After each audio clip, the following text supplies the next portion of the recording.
Hello students, सीखो classes में आप सभी का स्वागत है। आज से हम लोग गणित को स्टार्ट से शुरुआत से पढ़ेंगे। गणित की जो बेसिक जानकारियां हैं उनको सीखेंगे।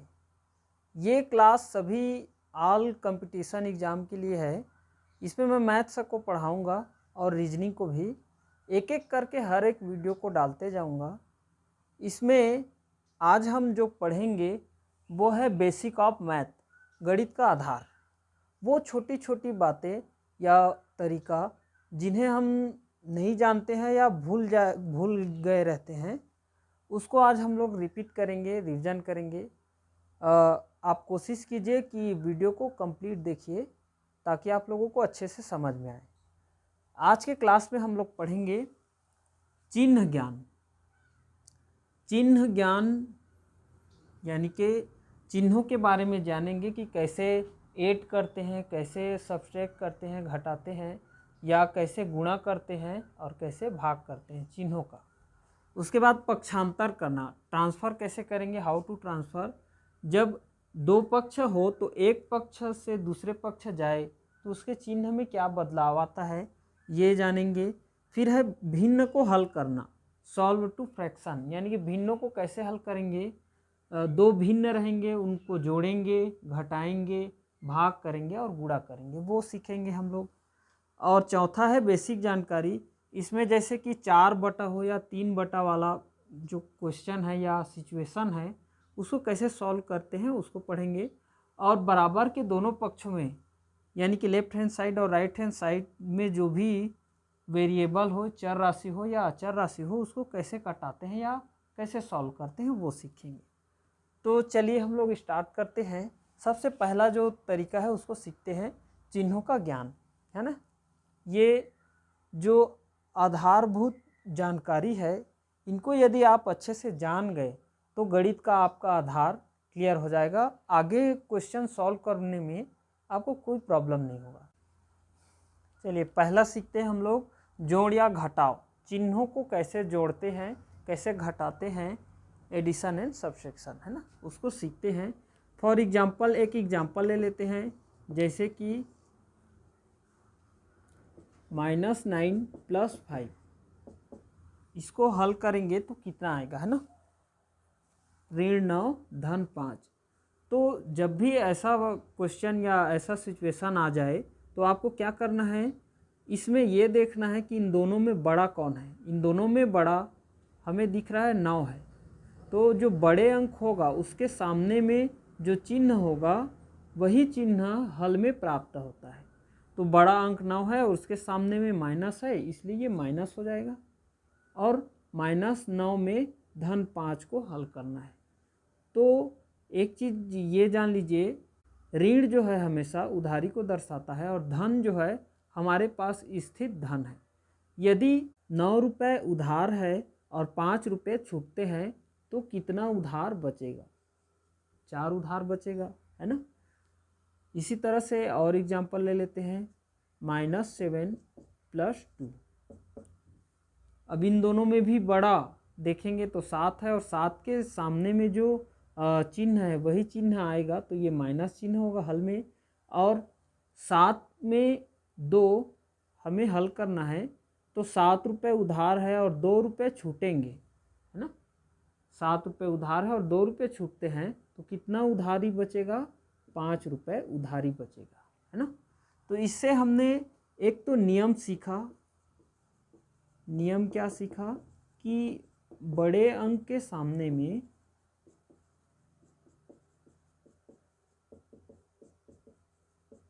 जो चिन्ह होता है वही चिन्ह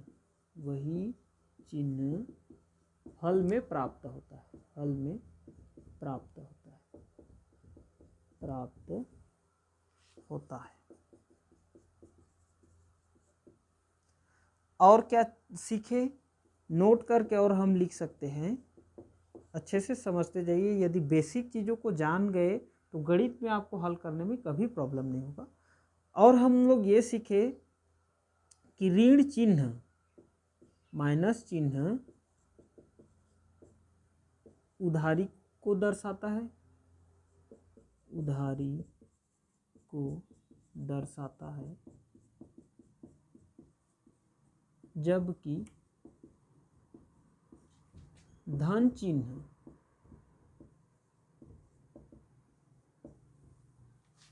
हमारे पास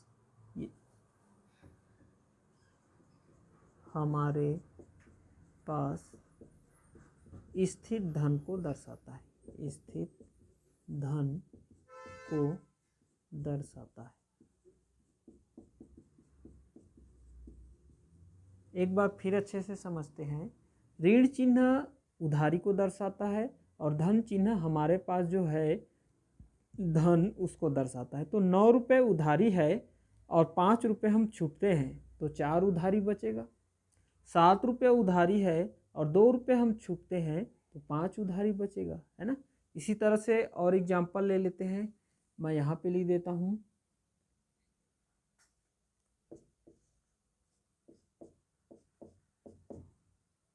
अब देखिए इसको हल करके देखो, इन दोनों में बड़ा 11 हमें दिख रहा है तो 11 के सामने में प्लस है तो प्लस चिन्ह आएगा। और सोचिए 9 उधार है और हमारे पास 11 रुपये है, यदि हम उसको 11 रुपये दें तो हमारे पास वो हमें कितना रुपये लौटाएगा, वो हमें 2 रुपये लौटाएगा जो हमारे पास आ जाएगा। तो हमारे पास स्थित धन है इसलिए वो धन होगा। तो धन को प्लस को लिखा नहीं जाता है ना, धन को लिखा नहीं जाता, लिखा नहीं जाता। इसका मतलब क्या है, धन चिन्ह को लिखा नहीं जाता है तो इसको हम डायरेक्ट क्या लिख सकते हैं, 2 लिख सकते हैं। ठीक, तो इस तरह से ये चिन्हों का जोड़ या घटाव है। एक दो और उदाहरण से समझ लेते हैं। मैं इसको मिटा देता हूँ, आप लोग वीडियो को पॉज करके इसको नोट कर सकते हैं। अब देखिए -11 -2 इक्वल कितना होगा। अब इसको कैसे हल करेंगे, 11 रुपये उधार है और फिर 2 रुपये उधार है, इन दोनों में बड़ा 11 है, सामने में ऋण है तो ये डेफिनेटली ऋण आएगा। अब 11 रुपये उधार और 2 रुपये उधार तो कुल उधार कितना हुआ, 13 रुपये हो गया, है ना। बहुत आसान है। इसी तरह से यदि ऐसा कंडीशन हो तो क्या करें,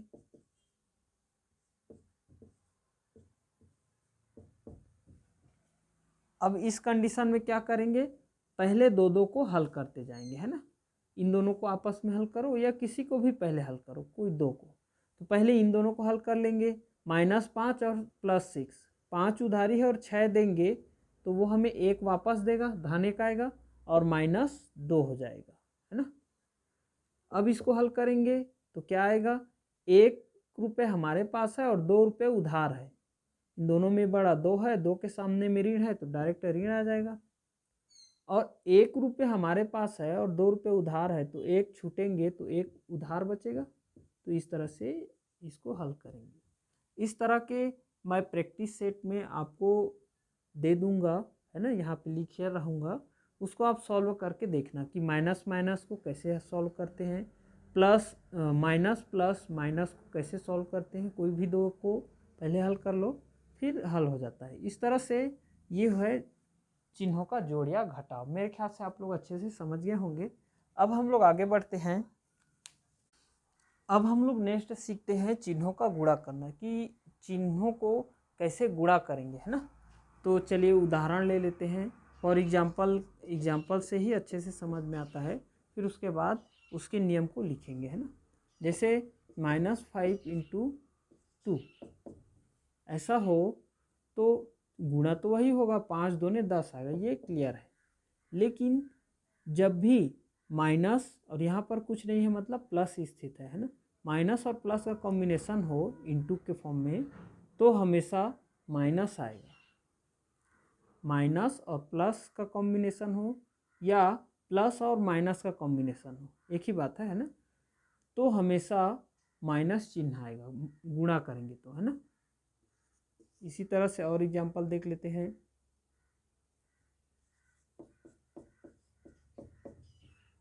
ये माइनस और प्लस का कॉम्बिनेशन था, ये प्लस और माइनस का कॉम्बिनेशन है इनटू के फॉर्म में, तो फिर से 7 या 21 ही होगा।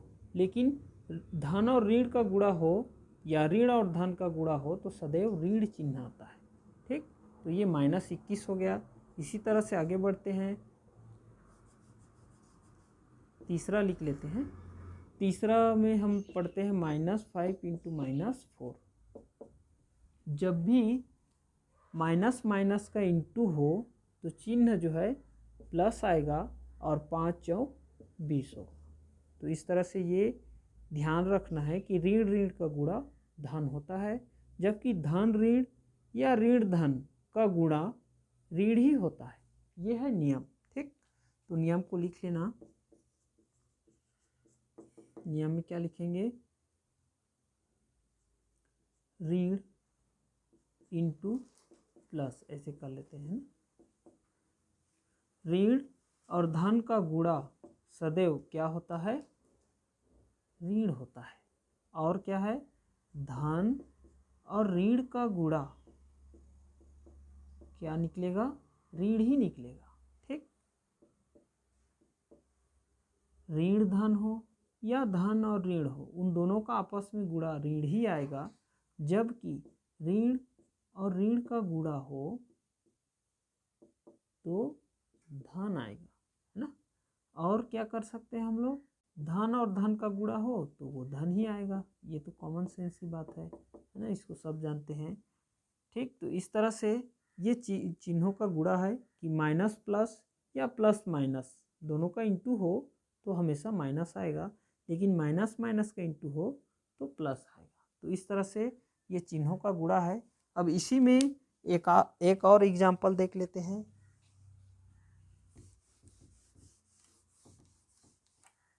इन सब को नोट करते जाइएगा, एक अच्छा नोट तैयार होगा जो फ्यूचर में आपको बहुत ही काम आएगा, यूज़फुल होगा।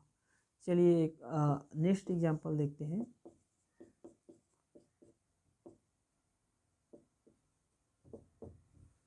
अब ये बोल रहा है कि -3 × -2 × -4 को सॉल्व करना है। तो क्या करेंगे? हम जानते हैं कि ऋण ऋण का गुणा धन होता है, तो ये धन आएगा और 3 दूने 6 हो जाएगा। ये सॉल्व हो गया। इंटू करेंगे और -4 लिखेंगे।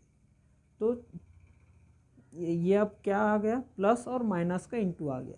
तो प्लस और माइनस का इंटू होता है तो क्या आता है? माइनस आता है, और 6 चौक 24 हो जाएगा। तो इस तरह से ये इसका आंसर हो जाएगा कि आपस में 3 मल्टीप्लाई हो या 4 हो, है ना। 4 होता तो क्या हो जाता? 4 मल्टीप्लाई होता, मान के चलिए यहाँ पे माइनस करके और 2 है तो क्या होता? इन दोनों को हल करते और इन दोनों को हल करते, ऋण ऋण का गुणा ये धन में आता और ये ऋण ऋण का गुणा ये भी धन में आता, तो जो सॉल्व करते वो धन में आता। इससे हमें एक चीज़ सीखने को मिलता है, क्या? कि ऋण चिन्ह का गुणा यदि सम बार हो, सम यानी के 2 4 6 8 इस तरह से, है ना। ऋण चिन्ह का गुणा यदि सम बार हो, ये सम बार 2 बार हो, 4 बार हो, 6 बार हो तो सदैव प्लस चिन्ह आएगा। और ऋण चिन्ह का गुणा यदि विषम बार हो, विषम मतलब 1 3 5 7 9 इस तरह से, है ना।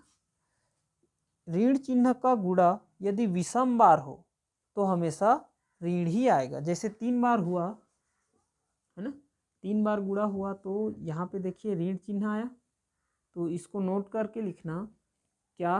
कि ऋण चिन्ह का गुणा सम बार हो, सम यानी कि सम करके ब्रैकेट में लिखना 2 4 6 8, सम बार हो तो ऋण चिन्ह ही तो धन चिन्ह आएगा, जबकि ऋण चिन्ह का गुणा विषम बार हो यानी कि 1 बार हो, 3 बार हो, 5 बार हो तो ऋण चिन्ह आएगा। तो इस तरह से ये चिन्हों का ज्ञान में चिन्हों का गुणा है। मेरे ख्याल से आप इसको समझ गए होंगे। जो मैं बोल रहा हूँ उसको नोट करना, है ना। यदि नोट करोगे तो आपको क्वेश्चन सॉल्व करने में कभी भी प्रॉब्लम नहीं होगा, क्योंकि एक छोटा सा चिन्ह यदि हम मिस्टेक कर दें तो आंसर जो है गलत आ जाता है। तीसरा हम सीखते हैं चिन्हों का भाग करना या डिवीजन ऑफ साइन, कि अंश और हर में भाग के रूप में हो तो उसको कैसे हल करेंगे। एक एग्जांपल ले लेते हैं।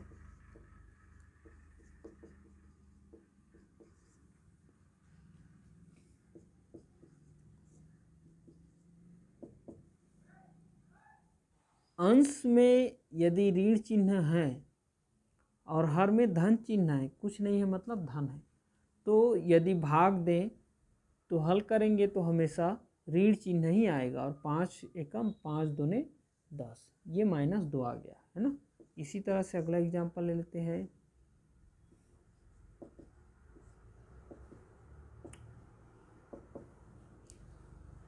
पहले एग्जाम्पल में अंश में माइनस था, लेकिन दूसरे एग्जाम्पल में देखिए हर में माइनस है। तो अंश और हर में यदि माइनस है तो भी इन दोनों में से किसी एक में, अंश हो या हर हो, उन दोनों में से किसी एक में ऋण चिन्ह हो तो ऋण चिन्ह ही आता है ना। भाग करें तो ये 5 पंचे 25, ये हल हो गया। लेकिन यदि कंडीशन ऐसा हो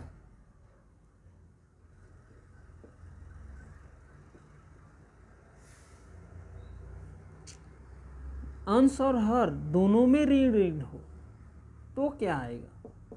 तब की कंडीशन में जब अंश और हर दोनों में ऋण हो तो धन चिन्ह आएगा। इसको ध्यान रखना, ये कट जाएगा 0 0 और 4 पंचे 20, ये धन 5 आ जाएगा। तो मेरे ख्याल से ये समझ में आ गया होगा। तो नियम करके आप लिख सकते हैं। इसमें नियम क्या है? चिन्हों का भाग में नियम ये है, यदि अंश और हर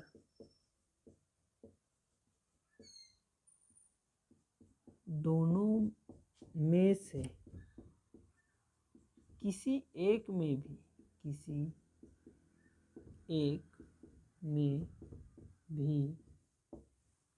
ऋण चिन्ह हो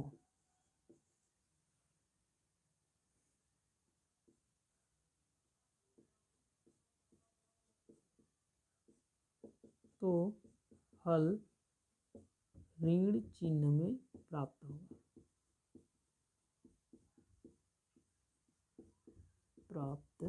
होगा। इसका अर्थ क्या है ना? अंश और हर में किसी भी एक में ऋण चिन्ह होना चाहिए, दोनों में नहीं। ये क्या बोल रहा है? अंश और हर दोनों में से किसी एक में, दोनों में से किसी एक में ऋण चिन्ह हो, है ना।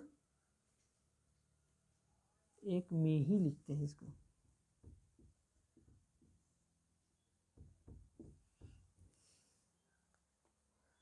किसी एक में ही ऋण चिन्ह हो तो हल ऋण चिन्ह में प्राप्त होगा, जबकि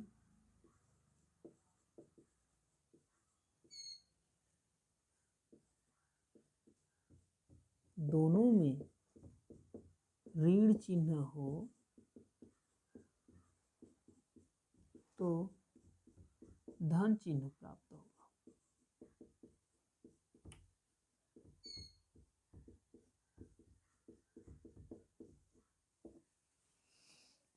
यानी कि अंश और हर में किसी एक में ऋण चिन्ह हो तो ऋण ही प्राप्त होंगे, लेकिन अंश और हर दोनों में ही ऋण हो तो सॉल्व करने पर धन प्राप्त होगा।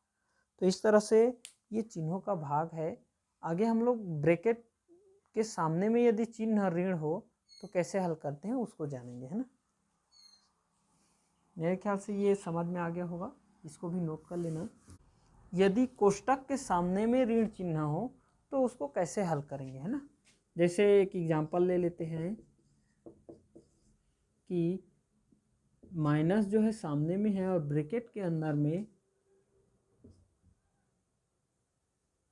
-10 +2 -5 +3 इस तरह से है ना। सामने में माइनस है और ब्रैकेट के अंदर में इस तरह से अंक जो है, तो हमेशा कोष्टक हटाने पर अंदर के सभी चिन्ह बदल जाते हैं। यानी कि ब्रैकेट हटाने पर सभी चिन्ह बदल जाते हैं। तो ये जो ऋण है वो, क्योंकि सामने में ऋण है, इसका इंटू होते जाता है। वास्तव में क्या होता है? इंटू। ऋण और ऋण का इंटू प्लस होगा, ऋण और धन का इंटू माइनस होगा, ऋण और ऋण का इंटू फिर से प्लस होगा, ऋण और धन का इंटू ऋण होगा। तो इस तरह से वास्तव में ये इंटू है। ब्रैकेट के सामने में यदि ऋण है मतलब वो इंटू है, तो चिन्ह जो है अंदर के डायरेक्ट बदल जाते हैं अपोजिट चिन्ह में। तो ये माइनस है तो ये क्या हो जाएगा +10 हो जाएगा, और ये -2 क्या हो जाएगा -2 हो जाएगा, और ये -5 क्या हो जाएगा -5 हो जाएगा, और ये -3 -3 हो जाएगा। अब इसको हल करेंगे, 10 में 2 घटेगा ये 8 होगा, प्लस 5 में 3 घटा दीजिए तो ये 2 हो जाएगा, और 8 में 2 को सॉल्व करेंगे तो 10। तो इस तरह से किसी भी ब्रैकेट के सामने में ऋण चिन्ह हो तो ब्रैकेट के अंदर के सभी चिन्ह बदल जाते हैं, है ना। और वास्तव में होता क्या है, उन दोनों का आपस में इंटू होता है, ऋण ऋण का इंटू प्लस हुआ, ऋण प्लस का इंटू माइनस हुआ। तो इस तरह से ब्रैकेट के अंदर में जो चिन्ह होंगे उसको आपको चेंज करना होगा। ये एक जानकारी हो गया। अब हम लोग आगे बढ़ते हैं। इस तरह से चिन्हों का ज्ञान है, मेरे ख्याल से आप लोग अच्छे से समझे होंगे, और ये भले ही छोटे चीज़ें हैं या आप जानते होंगे, फिर भी इसको रीजन कीजिए, है ना। छोटी चीज़ें हैं लेकिन है बहुत बड़ी, है ना? क्योंकि एक चिन्ह यदि गलत हो जाए तो आपका आंसर गलत हो जाएगा। अब हम लोग सीखेंगे पक्षांतर करना, है ना।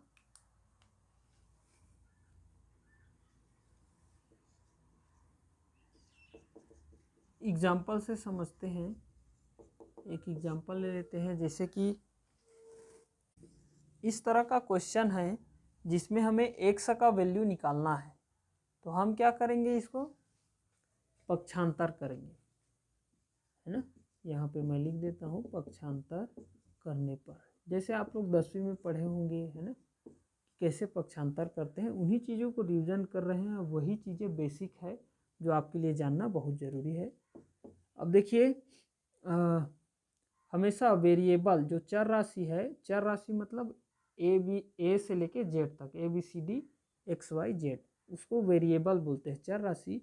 और अचर राशि क्या है, ये अंक है, गिनती है 1 2 3 4 से लेके अनंत तक। तो पक्षांतर करने पर चिन्ह जो है विपरीत चिन्ह में बदल जाता है। अब देखिए विपरीत चिन्ह क्या है उसको जान लेते हैं। प्लस का अपोजिट साइन या विपरीत चिन्ह माइनस होगा, यहाँ पे लिख सकते, प्लस का विपरीत चिन्ह माइनस होगा, और इंटू का विपरीत चिन्ह भाग होगा। इसी तरह से और देखें,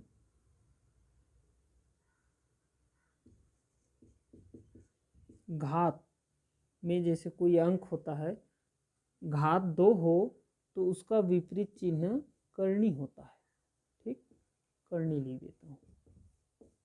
तो ये जब हम ट्रांसफ़र करेंगे तो जो प्लस चिन्ह होगा वो उस पक्ष में जाके, दूसरे पक्ष में जाके माइनस हो जाएगा, या माइनस चिन्ह पक्षांतर होके प्लस हो जाएगा। ये जो साइन है वो क्या दर्शाता है, दोनों हो जाना, है ना। प्लस जो है माइनस हो सकता है और माइनस जो है प्लस हो सकता है। तो इस तरह से विपरीत चिन्ह है, गुणा का विपरीत भाग होगा और भाग का विपरीत गुणा होगा। यदि घात 2 है तो उसका विपरीत करनी 2 होगा, है ना, यहाँ पे 2 लिख सकते हो। यदि घात 3 होता तो करनी 3 हो जाता, ठीक। तो इस तरह से अब यहाँ पे देखिए, चर राशि को हमेशा जो वेरिएबल होगा उसको लेफ्ट हैंड साइड में लाना है, और जो अचर राशि है उसको राइट हैंड साइड में लेके जाना है। तो पक्षांतर करेंगे तो ये चर राशि है, इसको इधर लाएंगे, जो कि कोई चिन्ह नहीं दिख रहा है, मतलब धन चिन्ह है, धन में है तो इधर आके वो क्या हो जाएगा, 13x पहले से है, ये धन चिन्ह इधर आके ऋण चिन्ह में बदल जाएगा, -4x हो जाएगा। और जो अचर राशि है उसको हमेशा राइट हैंड साइड में रखना चाहिए। तो ये +7 जो है उधर जाके, वहाँ पे पहले से क्या है उसको लिख लेते हैं, धन 10 है तो धन को नहीं लिखा जाता, और ये +7 जो है उधर जाके क्या हो जाएगा, -7 हो जाएगा। अब सॉल्व कीजिए, 13 में 4 को घटाना है तो कितना आ जाएगा, 9x हो जाएगा, और बराबर इसको सॉल्व करेंगे तो ये कितना आ जाएगा, 3 आ जाएगा। और यदि x का वैल्यू चाहिए हमें, तो ये 9x जो है वास्तव में क्या है, एक बार और लिख देता हूँ, 9 गुणित x है बराबर 3, ऐसा है। यदि ये गुणा में हो तो हमने पढ़ा है कि गुणा को यदि पक्षांतर करें तो उसका विपरीत चिन्ह क्या होगा, भाग होगा। तो ये गुणा में है, उधर जाके क्या हो जाएगा, भाग हो जाएगा, यानी कि 3/9 हो जाएगा, भाग 9 है ना। अब इसको सॉल्व कीजिए, 3 एक कम और ये 3 तिया, यानी कि 1/3 होगा किसका वैल्यू, x का वैल्यू होगा। तो ट्रांसफर करने का जो नियम है वो क्या है, पक्षांतर करने पर चिन्ह सदैव विपरीत चिन्ह में बदल जाता है। तो धन का विपरीत ऋण होगा और गुणा का विपरीत भाग होगा और भाग का विपरीत गुणा होगा। घात 2 का विपरीत करनी 2 होगा। इस तरह से एक दो और एग्जाम्पल से समझते हैं। दूसरा एग्जाम्पल ले लेते हैं। इस तरह का एक क्वेश्चन है और ये बटे में है, बटे में है मतलब भाग में है, और हमें a का वैल्यू लाना है। तो हम क्या करेंगे, ये जो बटे में है उधर जाके किस में चेंज हो जाएगा, भाग वाला किस में चेंज हो जाता है, गुणा में। तो a इज इक्वल क्या हो जाएगा, 5 × 20 हो जाएगा। और यदि a का वैल्यू लाएं तो 20 पंचे 100 हो जाएगा, है ना। तो इस तरह से हमने क्या सीखा कि जो भाग में होगा वो उधर ट्रांसफर होके इंटू हो जाएगा, और जो इंटू में हो वो उधर ट्रांसफर होके भाग में बदल जाएगा, विपरीत चिन्ह हो गया। और जो क्या है, जो धन में है वो पक्षांतर होके ऋण में होगा, और जो ऋण में हो, है ना, ऐसा एग्जाम्पल नहीं है। तो एक और एग्जाम्पल ले लेते हैं ऋण वाला।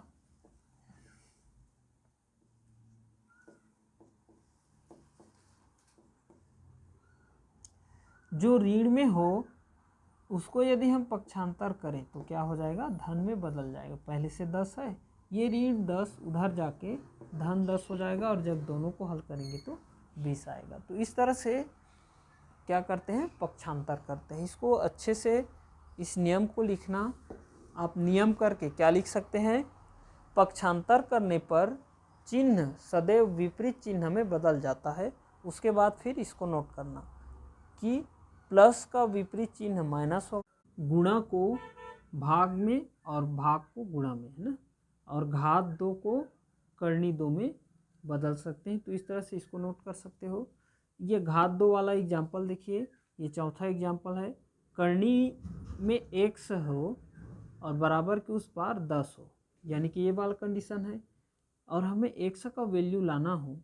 तो जब करनी में हो तो पक्षांतर होके क्या हो जाता है, घात 2 में बदल जाता है। जो करनी में होगा अब वो घात 2 में बदलेगा, तो घात 2 में बदल गया, और 10 का घात 2 है तो ये 100 हो गया।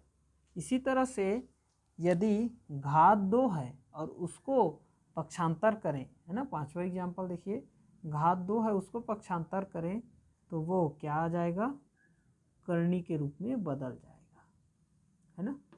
और इस 36 को हम क्या लिख सकते हैं, 6 × 6 लिख सकते हैं। 6 का जोड़ा बन रहा है इसलिए वो उभयनिष्ठ हो जाएगा, कॉमन होगा, तो x का वैल्यू कितना आ जाएगा, 6 आ जाएगा। ये एक तरीका है ना। तो इस तरह से घात 2 हो उसको पक्षांतर करें तो वो करनी के रूप में बदलेगा, और करनी हो उसको यदि पक्षांतर करें, है ना, उस साइड भेजे तो वो घात 2 के रूप में चला जाएगा। तो इस तरह से ये है। अब हम लोग सीखेंगे अगला तरीका। अगला जो तरीका है वो है भिन्नों को हल करना। भिन्नों को कैसे हल करेंगे, देखिए सबसे पहले हम लेते हैं भिन्नों के हल में भिन्नों का गुणा। पहले क्या लेते हैं, गुणा को, यानी कि मल्टीप्लाई कैसे करेंगे वो सीखेंगे।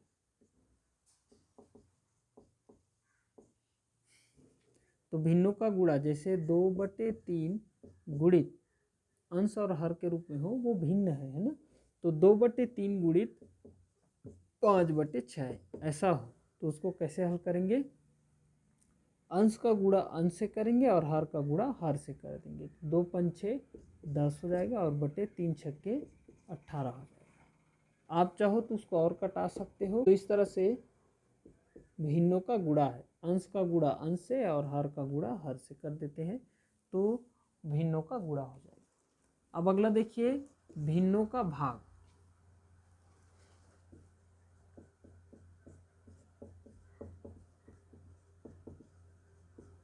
यानी कि भिन्नों को कैसे भाग देते हैं, जैसे कि देखिए 2/55 भागित 5/5,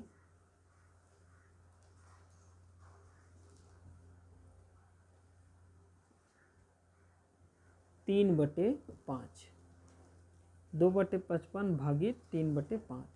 ऐसा हो तो हम इसको हल करेंगे तो क्या हो जाएगा, ये जो भाग है वो गुणा में बदल के ये जो अंश और हर है वो पलट जाता है, यानी कि ये क्या हो जाएगा 2/55 जैसा है वैसा ही रहेगा, और चिन्ह बदल देंगे ये गुणा हो जाएगा, भाग जो है गुणा बदल जाएगा, और इसको पलट देंगे तो ये क्या हो जाएगा 5/3 हो जाएगा। आगे हल करें या कटाएं तो 5 एकम 5 11 55, क्या बचा है देखिए 2/11 गुणित 1/3, तो ये गुणा है इसलिए अंश का गुणा अंश से होगा, 2 एक कम 2 हो जाएगा, बटे हर का गुणा हर से 11 तिया 33। तो इस तरह से इसको हल करना है, जो भाग में हो उसको गुणा चिन्ह करके इसको पलट देना है, 3/5 पलट के क्या हो गया 5/3 हो गया। यही है वास्तव में 4 बटा वाला कंडीशन। क्या है 2/55 भाग को फिर से बटा लिख सकते हैं 3/5, ऐसा कंडीशन 1 2 3 4 बटा है इसमें। तो 4 बटा जब हो तो इसको कैसे हल करते हैं, पहला जो है उसको लिख देते हैं 2/55 और इसको पलट देंगे, गुणा का चिन्ह लेंगे भाग के बदले में और नीचे वाले को पलट देंगे, तो ये 3/5 क्या हो जाता है 5/3 हो जाता है। वही चीज़ वहाँ भी हुआ, और इसको जो कटता है उसको कटाते हैं, है ना, तो इस तरह से ये कट के उतना ही आएगा। तो 4 बटा जो हल करने का तरीका आगे जो मैं लिखा हूँ उसको भी ऐसे ही हल करना, क्या कि अंश वाला जो मान होगा 2/55 उसको वैसे ही लिखेंगे, और भाग में जो है उसको गुणा करेंगे और पलट देंगे नीचे वाले। जैसे कि एक और एग्जांपल ले लेते हैं, इसी को अच्छे से समझ लेते हैं।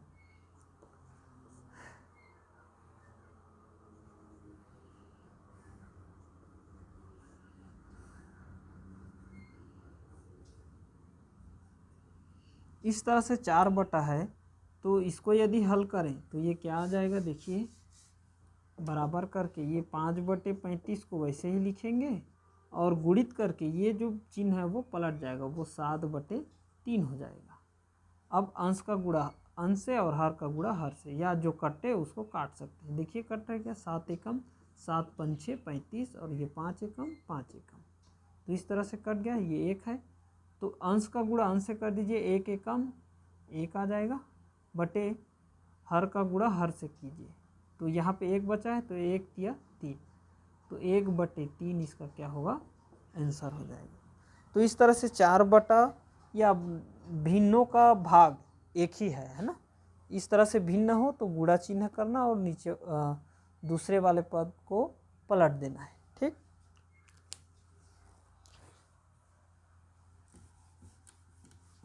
ये तो हो गया भाग। अब क्या सीखेंगे, जोड़ना और घटाना। भिन्नों को कैसे जोड़ते हैं, यहाँ से देखिए तीसरा ले लेते हैं, भिन्नों को जोड़ना, जोड़ या ऐड कैसे करना है भिन्नों को। 2/5 प्लस 3/6, इस तरह से भिन्न दिया हो तो इसको कैसे जोड़ेंगे। तो भिन्नों को जोड़ना हो तो तिर्यक गुणा एक तरीका है जो आप लोग 8वीं 10वीं किसी कक्षा में सीखे होंगे, लेकिन मैं तिर्यक गुणा से ज़्यादा बेटर एलसीएम लघुत्तम समापवर्त्य वाला समझता हूँ। हर का लघुत्तम समापवर्त्य निकालना है ना, ज़्यादा कोशिश यही करना तिर्यक गुणा ना करके हर का एलसीएम निकालना। ये ऐसा लगता है कि ये कठिन तरीका है, लेकिन वास्तव में यही सरल और आगे आपको कठिन भिन्नों का योग या घटाव को हल करके देता है। चलिए देखिए, इसमें अंश और हर ये वाला होगा, तो हर का एलसीएम लाना है या लघुत्तम समापवर्त्य। तो हर क्या है 5 है और 6 है, इसका लसा निकालना है लघुत्तम समापवर्त्य। तो ये दिख रहा है हमें, ये 5 से ही जाएगा, 5 एकम 5, ये 6 का 6 और ये 6 जो है 6 से ही जाएगा, है ना। तो इस तरह से 1 आ गया, यानी कि इसका लसा लघुत्तम समापवर्त्य बराबर 5 गुणित 6, 5 छक्के 30, है ना। आपको अभी ऐसा लगेगा कि ये तरीका लेट में उत्तर दे रहा है, ऐसा लगेगा, लेकिन वास्तव में इस तरीके से बड़े बड़े क्वेश्चन हल होते हैं ना। तो यहाँ पे ये मत सोचिए कि तिर्यक गुणा कर दूंगा सट से आंसर आ जाएगा, है ना। मेरा जो गणित पढ़ाने का उद्देश्य है वो ये है, आप बेसिक को समझें। बेसिक को यदि समझोगे तो आप कभी भी गलत उत्तर नहीं मिलेगा, ना ही भटकोगे, है ना। और ट्रिक वगैरह के चक्कर में रहोगे तो वो ट्रिक आपको एग्जाम हॉल में साथ नहीं देता, वो आप भूल जाओगे। फिलहाल यदि दो भिन्न हैं तो आप उसका तिर्यक गुणा करेंगे तो भी ठीक है, लेकिन मैं एलसीएम बता रहा हूँ, इसको ज़्यादा समझने का प्रयास करना। तो ये जो एलसीएम आया रहता है उसको एक बार यहाँ पे लिख देते हैं, अच्छे से समझना, है ना। और फिर जो अंश में है उसको यहाँ पे लिख देंगे और गुणित करके छोड़ दिए रहना। अब आगे कैसे हल करना है उसको ध्यान से समझना, है ना। इस 5 का पहाड़ा पढ़े यहाँ पे कि 30 से अधिक ना हो, 5 छक्के 30, प्लस करके यदि यहाँ पे धन है तो धन लेंगे, ऋण है तो ऋण लेंगे, प्लस करके यहाँ पे 3 है तो 3 करेंगे और गुणित करके छोड़ दिए रहेंगे। और क्या करेंगे, इस 6 का पहाड़ा यहाँ पे पढ़े कि 30 से को कटा सके, 6 पंछे 30, ये 5 आ गया। अब इसको हल करना है, 2 छक्के 12 प्लस 3 पंछे 15, और दोनों को जोड़ दीजिए, ये 30 है बटे में 15 में 12 को यदि हम जोड़ें तो वो कितना आ जाएगा, 27 आ जाएगा।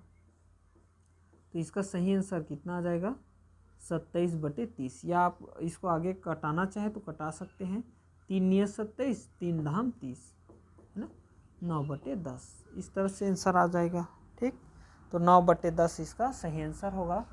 तो मेरे बताने का उद्देश्य ये है, यदि दो भिन्न हो तो आप तिर्यक गुणा करके हल कर सकते हैं, लेकिन इसी को एक और एग्जाम्पल में इसके भिन्नों को बढ़ा दूँ, 4 बटे 7 कर दूँ, है ना, तब के कंडीशन में, या इसको कोई छोटा अंक दे देता हूँ, 2 दे देता हूँ, इसको 3 ले लेते हैं। यदि भिन्न 2 से अधिक हो गए तब आपको तिर्यक गुणा करने में बहुत प्रॉब्लम होगा, है ना। तो तिर्यक गुणा करने से ज़्यादा बेटर ये लघुत्तम समापवर्ती वाला है। अब इसको कैसे हल करेंगे, देखिए, यदि 3 भिन्न हो उनका योग करें तो कैसे करेंगे, फिर से हर में जो अंक है उसका एलसीएम लेंगे। तो ये क्या क्या अंक है, 5 है, 6 है और 2 है, इसका एलसीएम लेंगे। तो देखिए 6 और 2 से विभक्त है तो 2 से दे देते हैं, ये 5 का 5 ही रहेगा, 2 तिया और 2 एकम, ये 5 स्वयं से ही जाएगा, ये 3 भी स्वयं से ही जाएगा। तो इस तरह से लस यानी कि लघुत्तम समापवर्त्य कितना आ जाएगा, 2 गुणित 5 गुणित 3 आ जाएगा, 5 दूने 10 तिया 30। तो यहाँ पे एलसीएम कितना आया, 30 आ गया।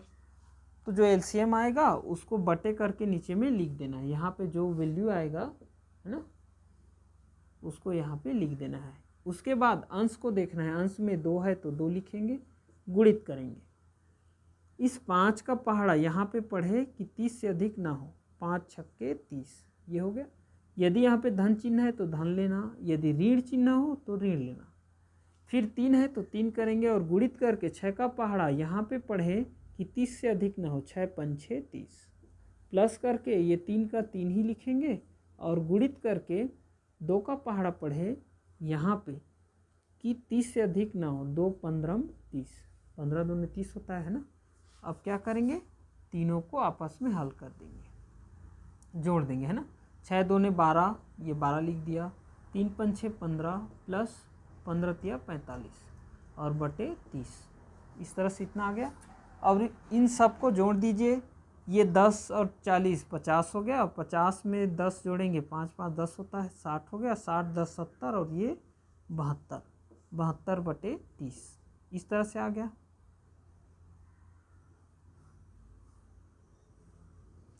इसको यदि कटाना चाहें तो 6 से कट रहा है, 6 पंछे 30, 6 12 72, यानी कि ये कितना आ रहा है, 12 बटे 5 आ रहा है।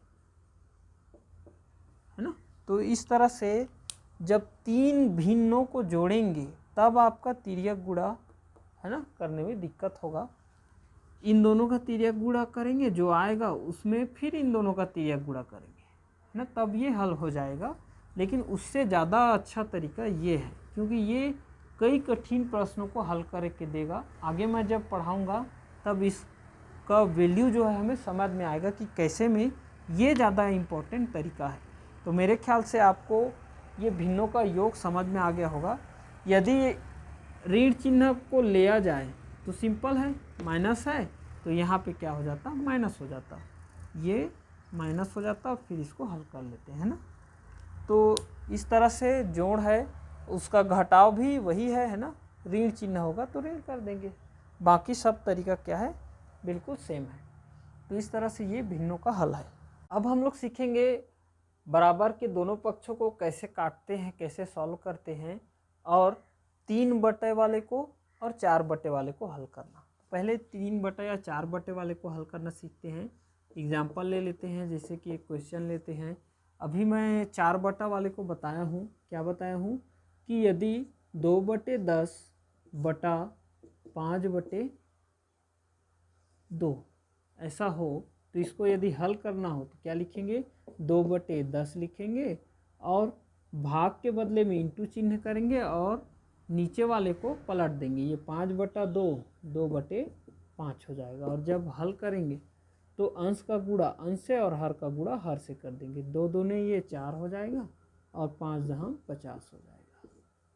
आप कटाना चाहें तो ये 2 से कट रहा है ना, 2 दूने और 2 25 25 दूने 50, इस तरह से भी हल कर सकते हैं। तो ये नीचे वाला जो है पलट जाता है। ये 4 बटा हो गया। 3 बटे वाले को कैसे हल करेंगे, देखिए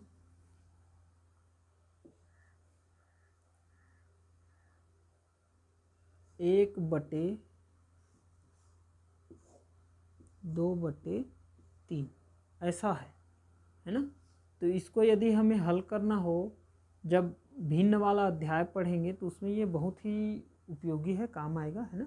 इसको अच्छे से समझना। जब इस तरह से 3 बटा हो, 1/2/3, तो ऐसा हो तो जब हल करेंगे तो क्या हो जाता है, 1 गुणित ये जो नीचे वाला 3 है वो ऊपर जाके इंटू हो जाता है, यानी कि 1 गुणित 3/2 हो जाता है। और 3 एकम अंश का पूरा कर दो, 3 एकम 3/2। इसका अर्थ क्या हुआ, यदि 1/2/3 हो तो उसको हम क्या लिख सकते हैं, 3/2 लिख सकते हैं। ये नीचे वाला ऊपर में जाके गुणा हो जाता है। और देखिए एग्जाम्पल, 4/2/5 इस तरह से हो तो फिर से वही, ये नीचे वाला ऊपर चला जाएगा, यानी कि 4 गुणित 5 हो जाएगा और बटे 2, 5 चौक 20/2। और जब आप इसको और कटाएंगे तो 2 दहां 20, इस तरह से ये कट के हल होगा। तो इस तरह से इसको कटाना है ना। ये 4 बटा हो गया, ये 3 बटा हो गया। मेरे ख्याल से इसको हल करना आप लोग समझ गए होंगे। अब हम लोग पढ़ेंगे बराबर के दोनों पक्षों को कैसे काटते हैं, ठीक। अब देखिए बराबर के दोनों पक्षों को कैसे काटते हैं। इस तरह से ये लेफ्ट हैंड साइड है, ये राइट हैंड साइड है, 2 पक्ष है। तो ऐसा कंडीशन आए कि दोनों पक्षों को कैसे हल करना है, तो क्या करेंगे, अंश में जो है अंश को अंश से काटना है और हर को हर से काटना है, ये इसका नियम है। यानी कि यहाँ पे अंश में x है और हर में राइट हैंड साइड के अंश में भी x है, तो ये कट जाएगा। और उसी तरह से ये 100 हर में है और ये 20 जो है हर में है, तो ये भी कटेगा। 20 एकम 20 पंचे 100, ये एकम में कट रहा है, x जो है, तो ये 1/5 हो गया। बराबर करके ये 1 का गुणा y से होगा तो y आएगा बटे 20 एकम 20। यानी कि नीचे में यदि 1 हो तो उसको हम क्या लिख सकते हैं, डायरेक्ट y ही लिखेंगे, है ना। 1 का भाग देंगे तो वही आएगा। तो इस तरह से y का वैल्यू कितना आ गया, 1/5 आ गया। तो अंश को अंश से काटना है और हर को हर से काटना है। लेकिन एक चीज़ ध्यान देना है कि उनका जो चिन्ह जो है वो सजाती होना चाहिए, यानी कि दोनों में भाग है, तभी हम इस तरह से काटे हैं। जैसे कि और एग्जांपल ले लेते हैं।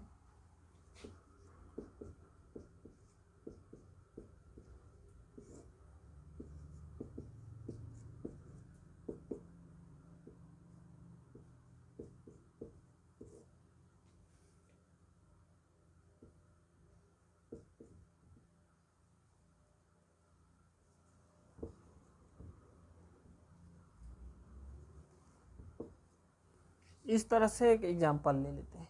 तो अब हमें एक्स का वैल्यू यदि, अब देखिए इस क्वेश्चन को, x into 10 into 5 divided by 25 into 3 और is equal 5 into 2 divided by 5 into 3। अब इसको हमें सॉल्व करना है और एक्स का वैल्यू लाना है। तो आप क्या क्या करेंगे, इसको उधर ट्रांसफ़र करके कटाएंगे, है ना। तो ऐसा ना करके हम क्या करेंगे, अंश को अंश से काटेंगे और हर को हर से काटेंगे। चलिए काटते हैं। ये 2 काटते हैं, 2 एक कम, 2 पंछे 10, अंश को अंश से काट रहे हैं। और फिर 5 एक कम, ये 5 एक कम, ये कट गया। अब क्या करेंगे, हर को हर से काटते हैं। ये 3 एक कम, ये 3 एक कम, ये तो कट गया, है ना।